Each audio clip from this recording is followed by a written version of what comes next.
Oxalá ouvis hoje a sua voz, não fecheis os corações como em Meriba.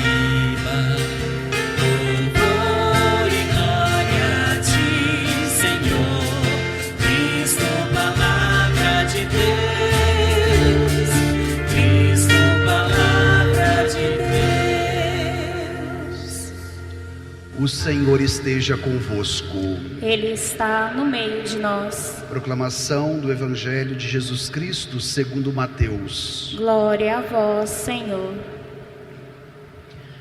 Naquele tempo, disse Jesus aos seus discípulos: ficai atentos, para não praticar a vossa justiça na frente dos homens, só para serdes vistos por eles. Caso contrário, não recebereis a recompensa do vosso Pai que está nos céus. Por isso, quando deres esmola, não toques a trombeta diante de ti, como fazem os hipócritas nas sinagogas e nas ruas, para serem elogiados pelos homens. Em verdade vos digo, eles já receberam a sua recompensa. Ao contrário, quando deres esmola, que a tua mão esquerda não saiba o que faz a tua mão direita, de modo que a tua esmola fique oculta, e o teu Pai, que vê o que está oculto, te dará a recompensa.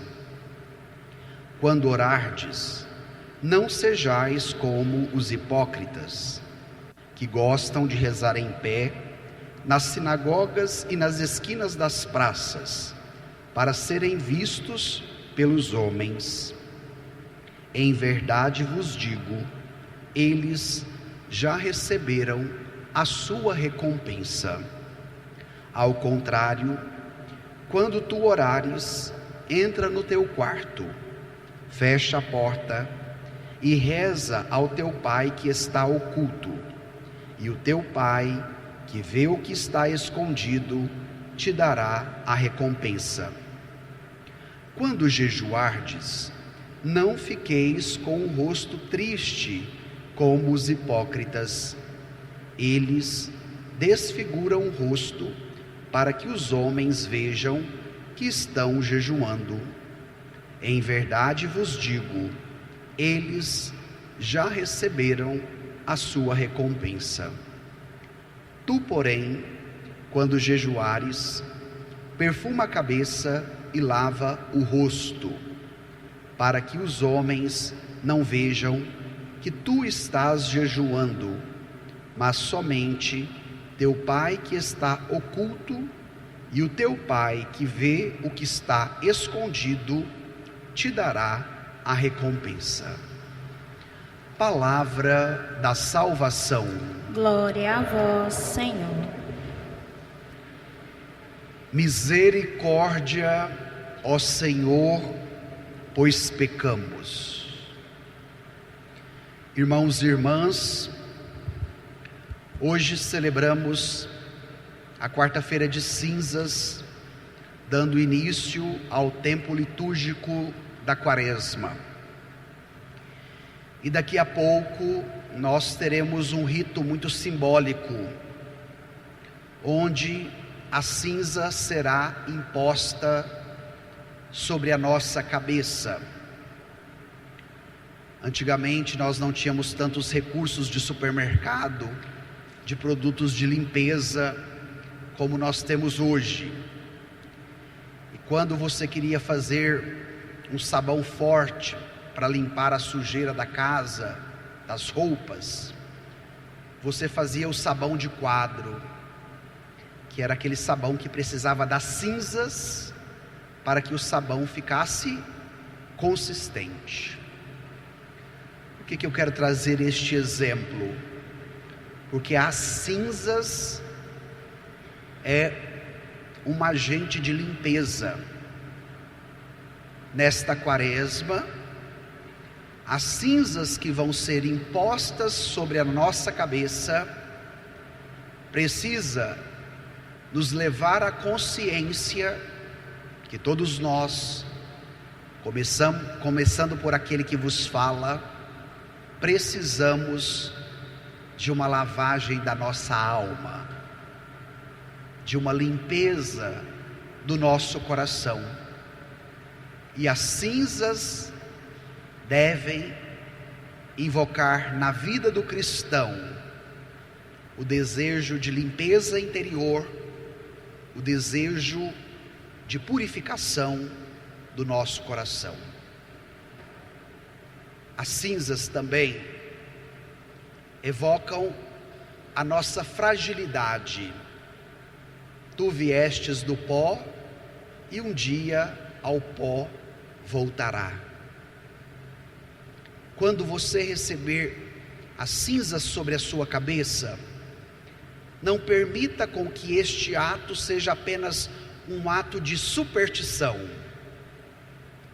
mas ao receber as cinzas, reconheça a sua fragilidade e permita com que a graça de Deus possa operar em você diante das suas fragilidades.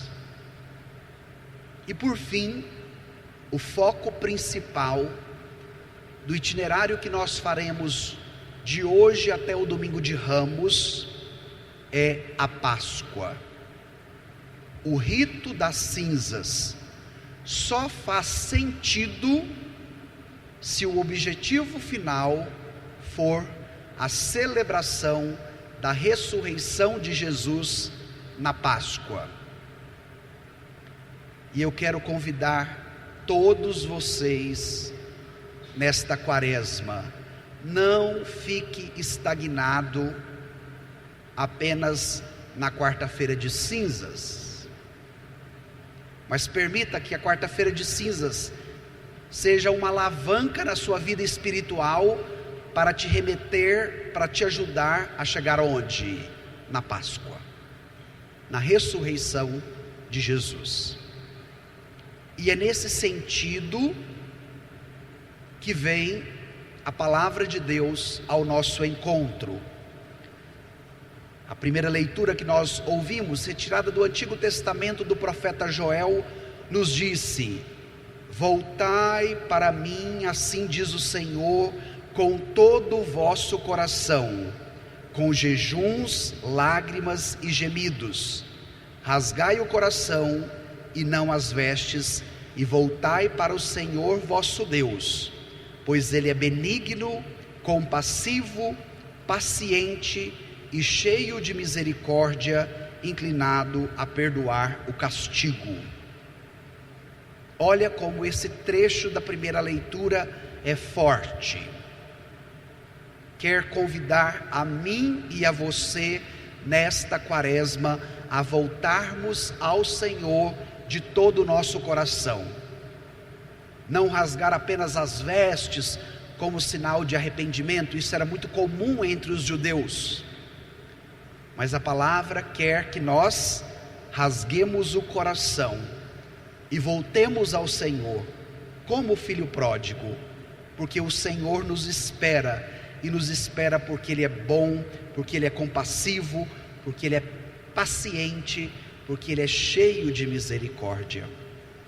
E é nesse sentido que nós devemos abrir o coração, rasgar o coração, e assim vivermos a quaresma com bastante intensidade.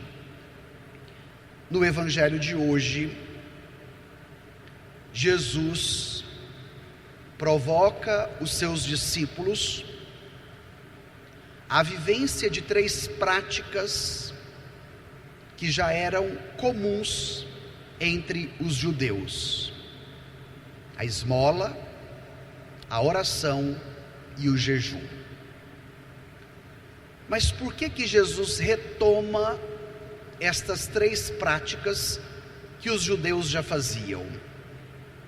Porque eles chegaram num ponto da prática religiosa onde a vivência da oração, da esmola e do jejum era muito mais uma prática exterior, religiosamente falando, para ser vistos pelos demais e assim receber o reconhecimento de quem via o judeu praticando ou a esmola, ou a oração, ou o jejum. Jesus não desconsidera as três práticas, mas Jesus aponta a finalidade que cada uma delas deve ter na vida de quem pratica. Não deve ser meramente um exercício religioso exterior, para que os outros vejam, para que os outros aplaudam, reconheçam, hoje utilizando a linguagem das redes sociais, possam dar um like, dar um comentário. Mas Jesus vai dizer: estas práticas precisam ser vivenciadas de tal modo, com bastante intensidade, com uma única finalidade: que a recompensa seja do vosso Pai que está nos céus. E diante do Evangelho, eu quero provocá-los, diante dos exercícios espirituais que vocês farão nesta quaresma. Nós também somos convidados, nesse tempo de preparação para a Páscoa, a uma vida de oração com mais intensidade. Nós também somos convidados à vivência da caridade, ajudando as pessoas mais pobres. Nós também somos chamados à prática do jejum como forma de educação das nossas vontades. Mas isso não pode gerar na nossa prática o risco que Jesus alertava os discípulos diante da prática dos judeus: que a sua oração, mesmo que seja de madrugada, não seja para te ostentar, para te levar à falsa sensação que você, na vida espiritual, está mais alto do que aquele que não reza com você de madrugada. Tome cuidado, para que esta prática não gere em você o orgulho religioso. Que na vivência da caridade, ao ajudar os mais pobres e necessitados, que esta obra de caridade não seja para o seu benefício próprio, para a sua autopromoção ou para os interesses que você defende. Isso está se tornando muito comum na vida da igreja, no campo da caridade. Às vezes as pessoas que atuam neste trabalho caritativo dizem assim: padre, sem eu, esta pastoral da caridade não caminha. Como se a pessoa fosse o centro daquele trabalho caritativo. Outros de repente até ajudam no trabalho caritativo da igreja, mas depois que termina de fazer aquilo que vai ser distribuído para as pessoas, diz assim: agora eu preciso tirar o meu, agora eu preciso levar para o meu filho, agora eu preciso levar também para a minha vizinha, nossa, eu preciso levar para um conhecido que eu sei que está precisando. A caridade não pode ser para o benefício ou para a autopromoção daquele que promove a caridade, como hoje nós vemos muito, inclusive dentro da igreja. Mas a caridade precisa nos remeter a esta finalidade: a recompensa do vosso Pai que está nos céus. A quaresma também nos convida à prática do jejum. E hoje nós estamos na cultura do iFood. Eu acho que já provoquei vocês em algumas homilias dizendo que tem me chamado muito a atenção, porque de um lado você é condicionado à cultura do iFood, a consumir e a comer todo o tempo, e por um outro lado você é motivado à cultura fitness, do corpo escultural. Vocês viram que o Brasil é um dos países onde as pessoas gastam mais com academia? Por quê? Porque isso revela a cultura fitness. Mas a cultura do iFood com a cultura fitness, você tem ali o quê? Um paradoxo. E por que trazer estes elementos do cotidiano? Porque o Evangelho de hoje nos convida ao jejum. E qual é a finalidade do jejum? Não é apenas se privar do alimento.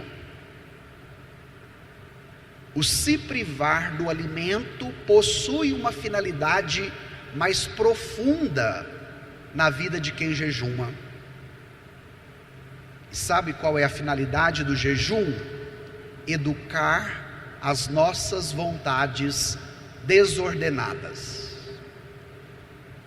E a Quaresma nos faz esta provocação: olharmos para dentro de nós e fazermos a nossa lista.